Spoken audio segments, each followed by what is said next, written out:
Senti o peso do dia antes mesmo de sair de casa. A mala estava pronta, a passagem para São Paulo, onde eu iria conhecer meu primeiro neto, guardada com cuidado no bolso do casaco, mas um pressentimento me atravessou como um vento frio. Eu tinha esquecido algo importante. Não era a passagem, não, era algo muito mais valioso, o testamento original do meu falecido marido, Ricardo, aquele documento com suas anotações minuciosas nas margens, com todos os códigos e lembretes que só ele entendia. Era como se uma parte dele ainda estivesse viva naquele papel, e eu não podia deixá-lo para trás. Respirei fundo e disse ao motorista que precisávamos de 5 minutos extras. Entrei silenciosa pelo hall da nossa antiga casa em Higienópolis, o ar parado e pesado, quase ameaçador. Não chamei meu filho, Leonardo, não precisava, algo dentro de mim me impedia de quebrar aquele silêncio. Caminhei pelo corredor longo, sentindo o rangido suave do piso de madeira sob meus sapatos. Então, ouvi vozes vindas da biblioteca. Sussurros que carregavam precisão clínica e frieza que quase me gelaram por dentro. Escondida atrás da porta arqueada, meu coração batia com força, e eu tentava, sem sucesso, conter o tremor nas mãos. Se ela demonstra sinais claros de declínio cognitivo, podemos abrir um processo de curatela, disse uma voz firme, autoritária, que eu não reconhecia. Meu filho respondeu, num murmúrio, tentando justificar. Ela tem 74 anos, mas está lúcida na maioria dos dias. Mas a voz da advogada ou conselheira continuou, fria, a lucidez é subjetiva. Esquecimentos, repetições e dificuldade com finanças complexas são evidências objetivas. Com a documentação certa, a curatela é fácil de aprovar. Tudo para a proteção dela, é claro. A palavra curatela caiu sobre mim como uma pedra pesada. Estavam falando sobre mim, planejando me conter, como se eu fosse uma peça quebrada que precisava ser guardada no arquivo. Um enjoo subiu do estômago à garganta. Queria entrar na biblioteca e encarar meu filho, ver a expressão dele, o choque no rosto por ser flagrado. Mas algo me freou. Meu instinto de arquivista, cultivado por décadas trabalhando com manuscritos raros, me impediu de fazer barulho. Cada passo precisava ser medido, cada respiração calculada. Saí de casa com a sensação de que tudo havia mudado. O sol da manhã iluminava as ruas de São Paulo, mas dentro de mim sentia que um glaciar se formava. Eu, que durante anos havia catalogado documentos raros, organizava exposições, agora estava sendo catalogada como uma falha a ser observada. Mas no lugar da ruptura, senti clareza. Um frio cristalizado no coração. Não era sobre minha velhice, era sobre a intenção dele. Meu filho, que eu vira crescer curioso e criativo, estava se transformando em um estranho dentro da própria casa. Não fui ao aeroporto. Pedi ao motorista que mudasse a rota para o bairro do Bixiga, onde existia uma padaria italiana que Ricardo e eu frequentávamos quando éramos jovens, morando num apartamento minúsculo com aquecimento falho. A padaria havia sido reformada, mas o cheiro de anis e açúcar queimado ainda persistia, trazendo lembranças doces de uma vida simples e feliz. Pedi um expresso e sentei-me perto da vitrine, observando a vida passar lá fora. As pessoas caminhavam rápido, encolhidas contra o vento frio, e eu me lembrei de Ricardo lendo o jornal naquele mesmo lugar, enquanto o pequeno Leonardo, curioso como sempre, empilhava pacotes de açúcar, querendo saber como funcionavam as pontes, os prédios, a cidade inteira. Eu tinha alimentado aquela curiosidade. Levava livros sobre engenharia, robótica, ciência, levava meu filho a competições e explicava pacientemente conceitos que pareciam complexos demais para crianças. Naquele menino havia um construtor, não alguém que planejaria manipular ou controlar. Mas agora, vendo o homem que ele se tornará, compreendi que uma mudança sutil e gradual havia ocorrido.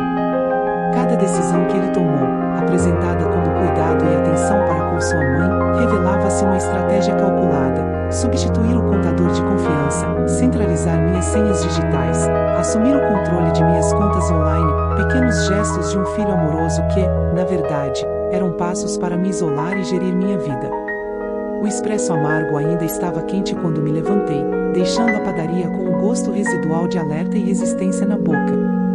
A casa, meu lar, já não era um refúgio, já era um campo de batalha silencioso, e eu precisava de um território onde pudesse recuperar meu poder. Voltei aos arquivos. As grandes salas da biblioteca municipal, com seus tetos altos e o cheiro reconfortante de papel antigo, me acolheram como um abraço silencioso. O mundo externo podia conspirar, mas ali, entre manuscritos e livros raros, eu me sentia viva e capaz. Dirigi-me à seção de coleções especiais, onde os documentos de Ricardo estavam arquivados para segurança, prática comum para acadêmicos. Uma caixa acinzentada e livre de ácido foi colocada diante de mim. Levantei a tampa e, entre folhas ordenadas com precisão, estavam os papéis do testamento original, junto com suas notas angulares, minuciosamente escritas à mão. Cada página era um mapa, um alerta para um futuro onde a ambição do filho poderia se tornar perigo. Um post-it antigo dizia: Eleanora, se sentir confusão, lembre-se, os números não têm opinião. Naquele instante, a sensação de calor retornou, não de raiva, mas de reconhecimento. Ricardo tinha me protegido, confiando na minha capacidade de entender suas anotações, mesmo após sua partida. Senti minha própria força retornar. Peguei meu pequeno caderno de anotações e listei, com a mão firme: 1. Contatar Caterine, advogada de confiança. 2. Avaliação cognitiva completa. 3. Auditoria de contas. 4. Revogar procuração. Cada item era uma pedra na muralha que começava a erguer. Quando saí da biblioteca, o céu escurecera para um azul profundo de fim de tarde. O ar frio parecia limpo, cortante, e meu corpo não sentia os 74 anos que Leonardo parecia imaginar. Eu não era um caso a ser estudado, eu era Eleanora Vance, a mulher que identificara falsificações em manuscritos do século XVII, e agora documentaria a tentativa de apagar sua própria vida. Depois de deixar a biblioteca, minha mente fervilhava, mas meu corpo se movia com a calma meticulosa de alguém que aprendeu a observar, registrar e reagir apenas no momento certo. Não fui para casa, precisava de tempo e distância para pensar, para planejar. Pedi ao motorista que me levasse até a casa de um velho amigo, a Beatriz, minha confidente de décadas, com quem dividira longos turnos de trabalho no hospital, confidências e café morno em cantos silenciosos. Beatriz já sabia, mesmo antes de eu falar, sem que eu precisasse explicar. Quando entrei, ela apenas me lançou um olhar penetrante, disse: "Não me diga que não te deixaram entrar, né?" E me entregou uma sacola de pães frescos, como se aquele gesto simples pudesse acalmar a tempestade dentro de mim. Sentadas na cozinha, com o aroma do pão assado preenchendo o ambiente, ela falou sério, com um tom firme que só os amigos de longa data têm: "Eleanora, quando querem cortar alguém, eles começam fazendo você se sentir maluca. Depois, vão para os papéis, as assinaturas, os documentos. Você assinou aquele testamento sem perceber o que ele preparava?" Eu apenas balancei a cabeça. Beatriz me entregou um cartão de visita: Isabel Rossi, advogada especializada em direito familiar e patrimônios. Ela vai te dizer onde estão os seus limites. Confie em mim. 2 dias depois, estava no escritório de Isabel, no centro de São Paulo. Ela era mais jovem do que eu imaginava, mas com olhos afiados e postura que inspirava confiança imediata. B já havia enviado todos os detalhes da situação, então Isabel não perdeu tempo com formalidades. Sentamos e, em minutos, ela começou a descrever a estratégia que precisaríamos adotar. Meu filho, Leonardo, havia listado a propriedade de Ricardo como garantia para um investimento milionário. Isabel explicou que, se aquele negócio fracassasse, a propriedade poderia ser leiloada, e eu perderia o último vestígio concreto do meu marido, não apenas um bem, mas nossa história, nossa memória. Peguei a caneta e assinei documentos, cada traço firme, cada letra com a clareza de quem recupera o controle da própria vida. Não era vingança, não era raiva. Era justiça silenciosa, era restaurar minha posição como protagonista da minha própria história. Eu não precisava de gritos, ameaças ou confrontos dramáticos, bastava organizar fatos, provas e evidências. Ao sair do escritório, senti algo que não sentia há anos: a leveza da certeza. O ar frio da rua parecia cortar as preocupações, e eu finalmente respirava sem medo. Mas ainda havia trabalho a fazer. No dia seguinte, comecei a preparar minha própria documentação. Chamei meu médico de confiança, Dr. Alencar, pedi uma avaliação cognitiva completa e obtive um laudo que atestava minha plena capacidade mental. Cada papel, cada exame, cada evidência que reunia era como uma muralha que eu construía em torno de mim, invisível, mas intransponível. Também comecei a organizar minha vida digital. Senhas, arquivos, fotos, correspondências, tudo passou por um processo de criptografia e armazenamento seguro. Cada arquivo marcado com data e hora, cada documento revisado e arquivado.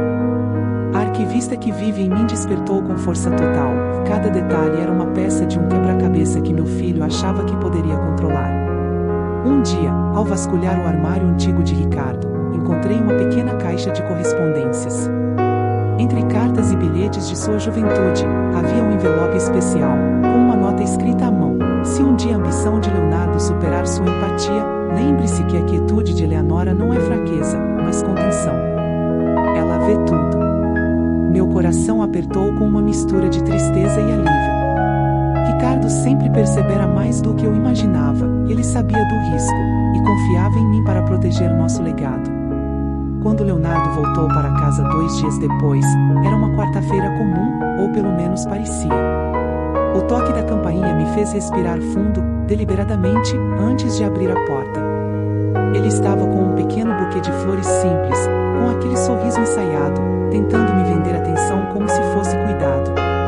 Ele entrou, trouxe sopa, sentou-se à mesa, e começou com aquelas perguntas suaves sobre meu sono, meus hábitos. Eu respondia vagamente, desviando o olhar, observando cada gesto, cada pausa, cada olhar. Leonardo, sem saber, estava fornecendo mais informações para o meu registro. Eu deixava pequenos sinais de fragilidade, um chá derramado de propósito, respostas confusas ou demoradas a perguntas banais, cruzadas incompletas no jornal. Ele acreditava que eu estava perdendo o fio da memória. Cada detalhe que ele tentava registrar era capturado pelo pequeno gravador que escondia estrategicamente dentro de uma planta. Ele trouxe novamente a conversa sobre as casas de repouso, comunidades de cuidado com jardins, programas de música, equipes treinadas para a memória. Tudo apresentado como uma oferta de cuidado. Só quero o melhor para você, mãe, dizia, suavemente. Eu olhava para ele, sorrindo com inocência calculada, perguntando o dia da semana como se tivesse esquecido completamente. No olhar dele, um lampejo de satisfação. Achava que estava vencendo. Mas, ao ouvir a gravação depois, cada palavra, cada pausa, cada tom condescendente ficou registrado. Eu tinha agora evidências concretas de que não era apenas preocupação, já era uma estratégia, fria e metódica.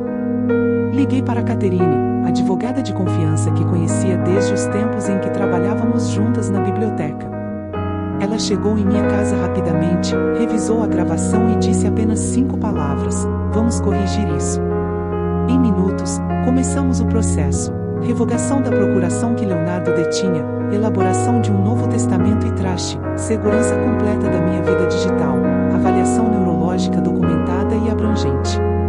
Tudo era feito com precisão, quase cirúrgica. A assinatura dos documentos foi feita com minha mão firme, cada traço afirmando: eu estava de volta no controle. Leonardo, sem perceber, deixará de ser o observador, agora estava sendo observado. Os dias seguintes foram uma lição de paciência e estratégia. Eu revisava contas, registros, correspondências, tudo organizado como um arquivista faria com peças raras, cada arquivo armazenado com data, hora e referência cruzada. Cada documento era uma pedra na muralha da minha autonomia. E, no fundo, havia uma satisfação silenciosa. Eu não precisava confrontar meu filho com gritos ou dramas, apenas precisava mostrar que não podia ser manipulada. Finalmente, o confronto direto aconteceu. Leonardo entrou em casa sem aviso, esperava me ver confusa, dominável. Mas eu o encontrei sentada no estudo, tranquila, cada gesto calculado, cada palavra medida. Expliquei que havia tomado decisões próprias, legais, responsáveis, exatamente o que Ricardo esperava que eu fizesse. Ele ficou parado, sem saber como reagir, sem palavras. Pela primeira vez, a dinâmica de poder havia mudado. Ele não era mais o controlador, era observado e registrado. Quando Leonardo saiu, sem palavras, apenas fechando a porta atrás de si, senti um alívio profundo. O silêncio que desceu sobre a casa não era vazio, gera espaço, liberdade, a confirmação de que eu havia recuperado meu lugar na própria história. Não se tratava de perder um filho, mas de assumir o controle da própria vida, de proteger o legado de Ricardo e de mim mesma. Nos dias seguintes, a casa começou a mudar. Não era um rearranjo de móveis ou uma reforma visível, mas uma transformação silenciosa, quase imperceptível, que só alguém atento notaria. Catherine enviou a filha dela, Sophie, uma estudante de arquivologia, para me ajudar. Ela trouxe com ela a calma metódica e a paciência de quem entende que cada detalhe importa. Sophie começou a digitalizar fotografias antigas de Ricardo, cuidadosamente manuseando cada imagem, como se estivesse tocando não apenas papel, mas memórias tangíveis, carregadas de anos de história. Eu a observava de longe, satisfeita com a forma como tratava cada item, sentindo que, enfim, o respeito e a atenção que Ricardo e eu sempre damos às coisas valiosas agora estavam sendo aplicados à minha própria vida. Sophie etiquetava caixas, escaneava papéis, organizava tudo com um critério quase obsessivo. E eu, que sempre fora uma arquivista dedicada, sentia meu próprio poder de organização ressurgir. Comecei a criar meu próprio arquivo, cada carta de Leonardo, cada e-mail, cada tentativa de manipulação, cada gesto disfarçado de preocupação. Tudo registrado, documentado, marcado com datas e horários. Eu não precisava gritar, não precisava enfrentar, e cada ação dele estava sendo transformada em prova, cuidadosamente preservada. Eu estava, pela primeira vez em anos, no controle absoluto do meu próprio espaço. Enquanto isso, minhas próprias rotinas ganharam uma nova estrutura. O café da manhã passou a ser um ritual de precisão, cada xícara de café medida, cada pedaço de pão cuidadosamente distribuído, não por obsessão, mas para manter a mente clara e o corpo firme. Comecei a escrever, novamente, como fazia quando era jovem, registrando pensamentos, memórias, reflexões. Cada palavra era um lembrete da minha capacidade, da minha autonomia, da minha força silenciosa. E enquanto escrevia, percebi que o ato em si já era uma forma de resistência. Leonardo continuava tentando. Ele chegava com frequência, sempre com um sorriso calculado, oferecendo ajuda, sugerindo mudanças, pequenas intervenções, todas mascaradas de cuidado. Mas cada gesto dele agora era um capítulo documentado no meu arquivo pessoal. Eu deixava sinais sutis de fragilidade, pequenas distrações planejadas, e ele caía em cada uma delas, fornecendo informações preciosas que reforçavam minha documentação. Era um jogo silencioso, estratégico, e eu estava vencendo sem que ele percebesse. Em uma tarde chuvosa, sentei-me na sala de estar, observando as gotas escorrendo pela janela. O silêncio era absoluto, exceto pelo som suave do teclado de Sophie. Foi nesse momento que percebi a extensão do que havia conseguido, não apenas recuperar controle, mas também criar uma rede de segurança impenetrável ao redor da minha própria vida. Cada prova, cada documento, cada registro era uma pedra na muralha que construía em torno de minha autonomia. E, pela primeira vez, sentia-me verdadeiramente segura. Catherine visitava regularmente para revisar os avanços, cada encontro um passo a mais na consolidação da minha defesa. Ela explicava pacientemente os procedimentos legais, revisava os documentos, ajustava detalhes que eu talvez tivesse negligenciado. Sua presença era firme, mas acolhedora, e eu confiava plenamente em seu julgamento. Com ela, minha mente podia se concentrar em planejar, registrar e documentar. Cada visita reforçava minha confiança, transformando o que poderia ter sido um período de medo em uma experiência de empoderamento silencioso. Enquanto isso, Leonardo continuava tentando manobrar, trazendo papéis, questionando decisões, sugerindo revisões. Mas agora, ele era apenas mais um elemento no meu arquivo, mais uma ação registrada, mais uma tentativa de manipulação documentada. Eu não respondia com raiva, apenas registrava, analisava e ajustava meu plano. Cada tentativa dele de controlar minha vida era transformada em evidência de sua própria ambição, e isso fortalecia minha posição. Uma das vitórias mais silenciosas foi recuperar minha vida digital. Criei backups criptografados de tudo, de fotos a e-mails, de arquivos pessoais a documentos legais. Cada senha foi reorganizada, cada acesso protegido, cada registro marcado com data e hora. A sensação de segurança era quase física, podia sentir a tranquilidade se espalhando pelo corpo, como se cada camada de proteção fosse uma extensão do meu próprio ser. E, pela primeira vez em anos, senti que podia respirar profundamente sem medo. O dia em que finalizei a organização do arquivo pessoal foi um marco. Sentei-me no escritório, cercada por caixas etiquetadas, arquivos digitais, cadernos de notas e registros impressos. Olhei para cada detalhe, cada item cuidadosamente catalogado, e senti um orgulho silencioso. Não era apenas a vitória sobre a tentativa de manipulação de Leonardo, era a afirmação de que, mesmo aos 74 anos, ainda podia ser a protagonista da minha própria história. Cada documento, cada prova, cada registro era um testemunho da minha inteligência, da minha paciência e da minha determinação. E então veio o dia do confronto final. Leonardo entrou em casa sem aviso, acreditando que poderia me intimidar, me manipular, me colocar novamente sob seu controle. Mas eu estava pronta. Sentei-me no estudo, calma, firme, cada gesto medido, cada palavra planejada. Expliquei que todas as decisões, legais e responsáveis, já haviam sido tomadas. Ele ficou parado, sem saber como reagir, a expressão de choque e incredulidade estampada no rosto. Pela primeira vez, não havia manipulação possível, eu estava no comando. Leonardo saiu sem uma palavra, apenas fechando a porta atrás de si.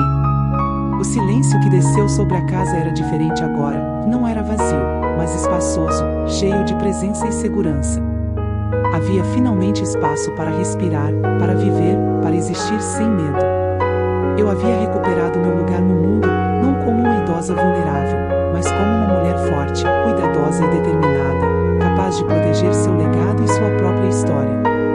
As semanas seguintes foram preenchidas por pequenos ajustes e consolidações.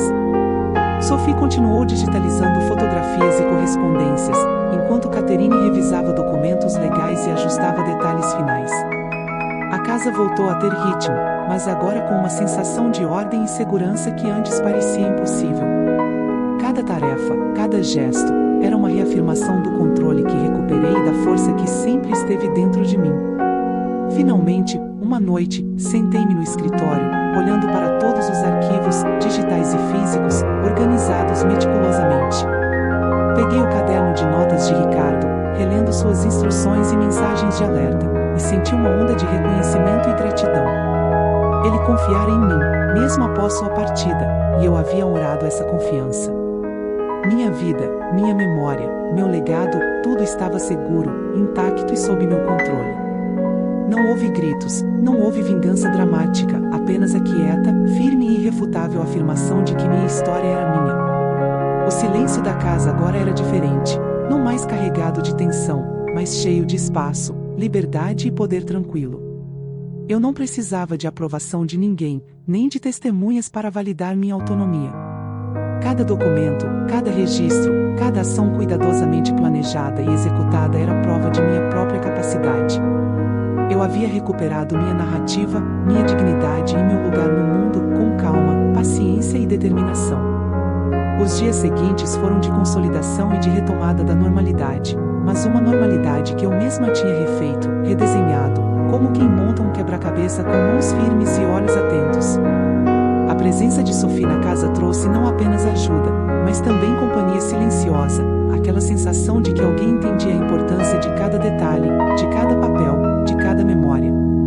Ela movia-se com delicadeza, arrumando arquivos, etiquetando fotografias, digitalizando cartas, como se estivesse restaurando não só objetos, mas a própria vida que tentavam me tirar. E eu observava, sentindo um orgulho tranquilo e uma satisfação profunda, porque finalmente estava recuperando meu espaço e minha história. Catherine continuava a supervisionar tudo com a precisão de quem conhece cada passo do caminho legal.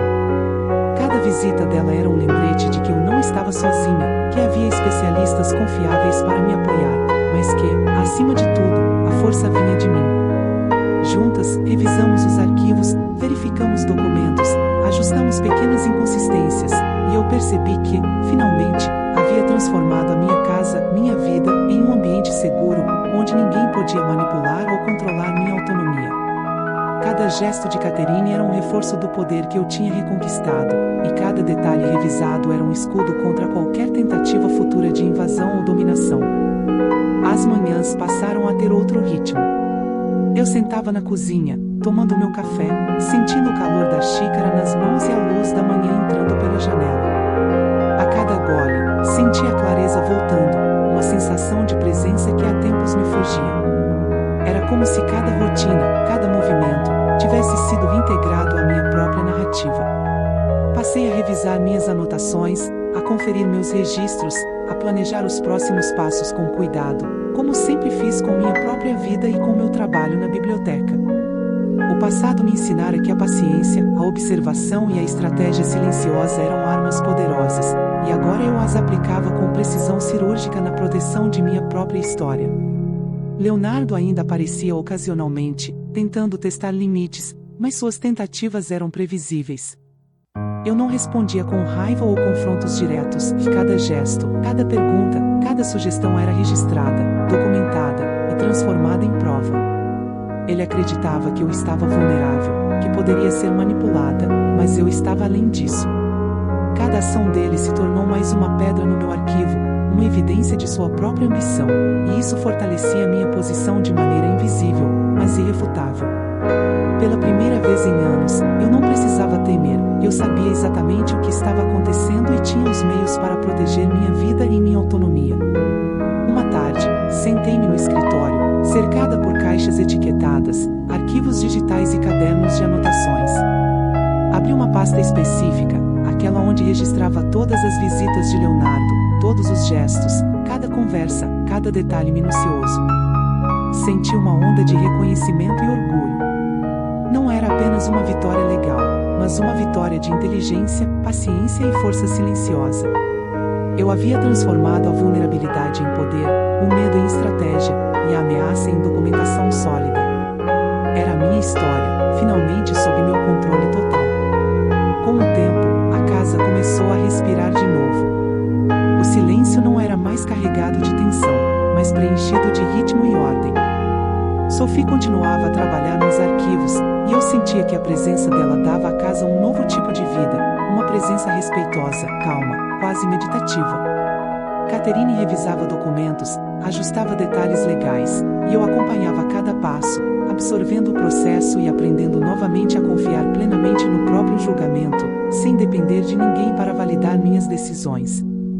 Cada ação reforçava a certeza de que eu estava no comando da minha própria narrativa, que minha autonomia estava restaurada e protegida. Em uma manhã particularmente clara, decidi revisitar as anotações de Ricardo. Peguei seu caderno antigo, aquelas páginas cheias de observações detalhadas, conselhos silenciosos e alertas sutis sobre o futuro. Senti uma onda de reconhecimento e gratidão. Ele confiara em mim, mesmo após sua partida, e eu havia honrado essa confiança. Cada decisão tomada, cada registro arquivado, cada ação estratégica havia sido guiada por aquela confiança silenciosa. E, finalmente, senti que estava inteiramente de volta à minha própria pele, com o poder e a clareza que sempre foram meus por direito. O confronto final com Leonardo já não era necessário, a guerra silenciosa havia sido vencida muito antes. Ele percebeu, de maneira silenciosa, que não havia mais manipulação possível, que não poderia me controlar. Sua presença, antes ameaçadora, tornou-se apenas uma sombra em minha vida cuidadosamente estruturada. E o silêncio da casa, agora espaçoso e livre, era uma celebração do meu próprio triunfo silencioso. Com tudo organizado, minha rotina diária passou a ser de alegria tranquila.